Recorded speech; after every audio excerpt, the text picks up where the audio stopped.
दरम्यान बहुजन विकास आघाडीचे अध्यक्ष आणि वसईचे उमेदवार हितेंद्र ठाकूर यांनी मतदानाचा हक्क बजावलाय।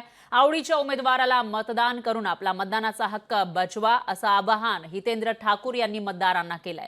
त्यांच्याशी याविषयी बातचीत केली आहे आपले प्रतिनिधी संदीप गायकवाड यांनी। वसईचे आमदार हितेंद्र ठाकूर यांनी आज आपला मतदानाचा हक्क बजावलेला आहे। सध्या आपल्या सोबत आहेत।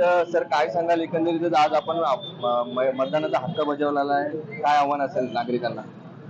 नाही, मी आज नाही, ज्या दिवशी मतदानाचा हक्क मिळाला त्या दिवसापासून आजपर्यंत ग्रामपंचायत, नगरपालिका, पंचायत समिती, जिल्हा परिषद, महानगरपालिका,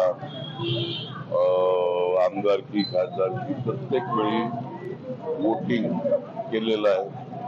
त्याच्यामुळे आज बजावला तर नाही, दरवर्षी दरवेळी बजावतो आणि भविष्यामध्ये पण बजावेल। आणि लोकशाहीमध्ये सगळ्या लोकांनी आपला हक्क करून बजावून योग्य उमेदवार, योग्य पक्ष निवडून आणावा। काय आव्हान असेल नागरिकांना?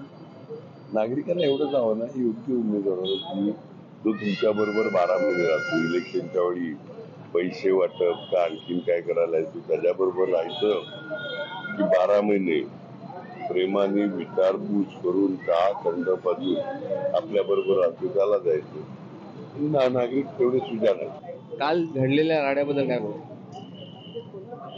दुर्दैवी आहे, 48 तास अगोदर बाहेरच्या नेत्यांनी दुसऱ्या मतदारसंघात थांबू नये हा कायदा साधा।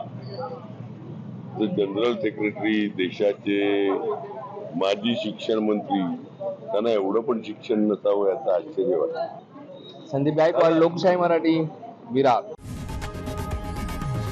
लोकशाही मराठी, ऐका, पहा, जागरूक रहा।